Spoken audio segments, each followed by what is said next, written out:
Welcome to Cine here, where you come for all of your media needs. My name is Ray. It's your boy, Nigga Tay Tay. And today, we're doing something a little different here.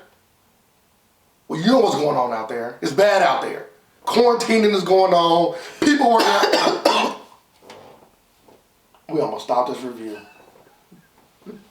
People are getting sick, and we want to bring y'all content. We still want to deliver.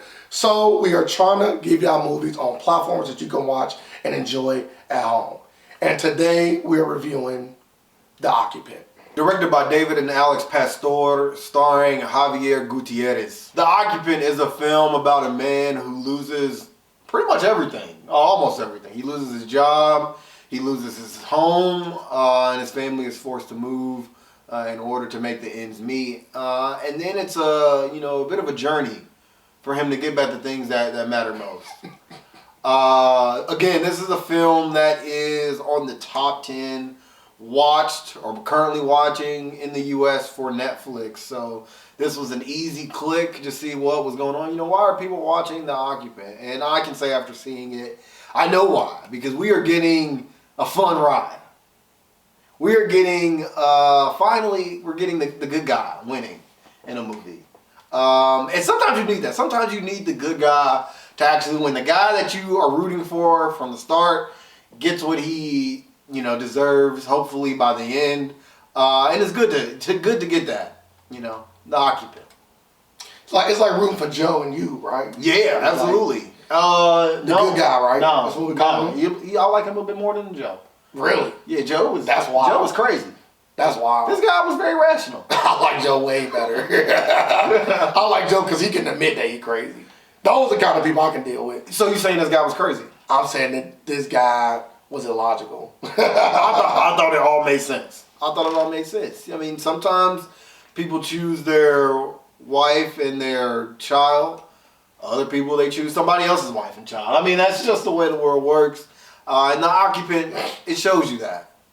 The thing I can praise about this movie, because in my personal, I don't know how far me and Nikki Tay differ, but in my personal opinion, I would have liked to have not watched this movie, right? And I'm not saying that it's a bad thing, but I'm just saying, like, when I was watching it, I was getting upset. And I don't like to watch movies and get upset in this kind of manner.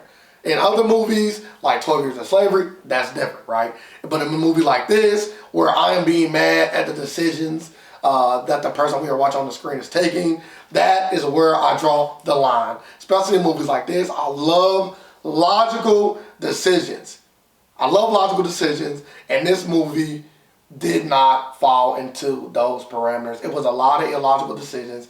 Even though the journey may have ended bad or good, I need the choices leading to the journey to make sense, in my opinion. You know what? I think for this film, it made it a bit better because you kind of just got to be along for the ride.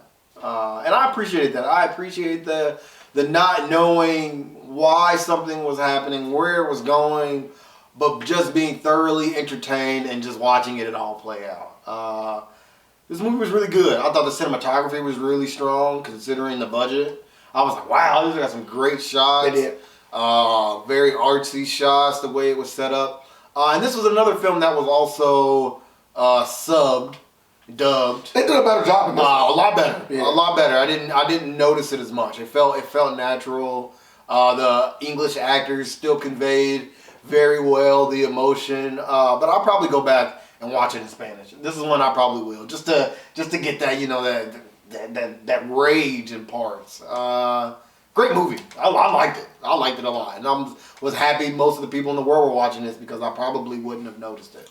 And to me, a film like this kind of puts you in the mind frame of like the Netflix TV show You, right? And also puts you in the mind frame of kind of a combination of the two, like the movie Parasite, right?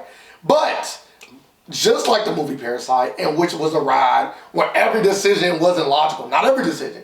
Most, to some, were logical, but not every decision was logical. And that was a movie where I was fine with being along for the ride, right? But this movie didn't fall in that territory for me, right? It didn't fall in that territory for me just because I'm like, real. It's like, at what point is this going to make sense? And even when we got to the conclusion of the movie, Did it make more sense when we got there? Yes. Did I like the journey? Once again, I know I'm saying the same thing. Did I like the journey when getting there? No.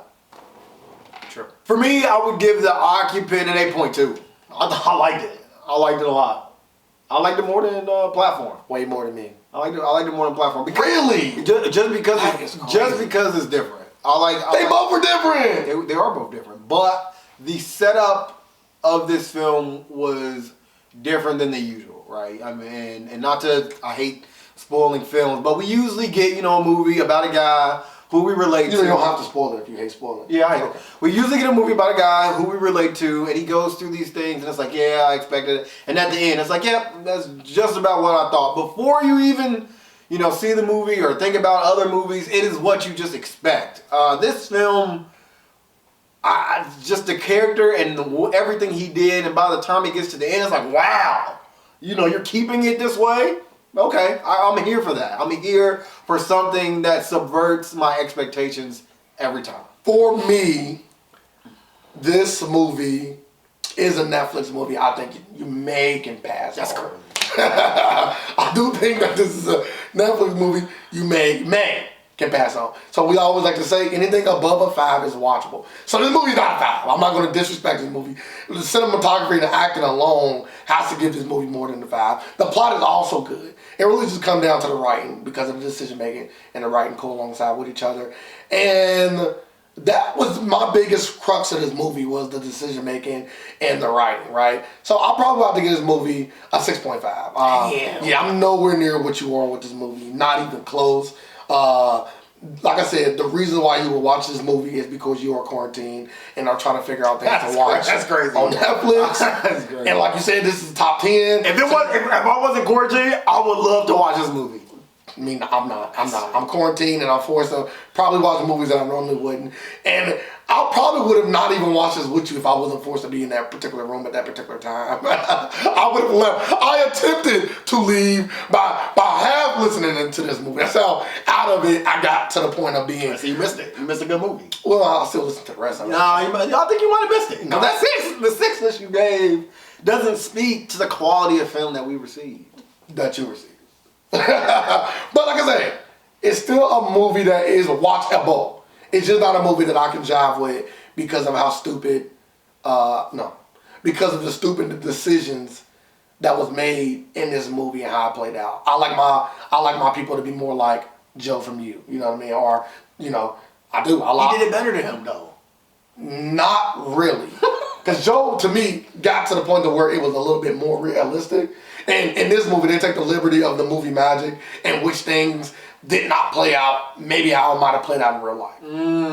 That would be my only... This is a good conversation. Only thing about that. But I don't want to spoil the movie, so we leave it there. That completes the review for The Occupant. As we said before, check it out on Netflix. It is currently streaming. And if you have the chance to see the movie, we can begin a dialogue in the comments. But after we talk, make sure you like the video, make sure you subscribe to the channel, and then hit the notification bell so you can stay up to date with all of our reviewing content. And as always, don't forget, you've seen it here.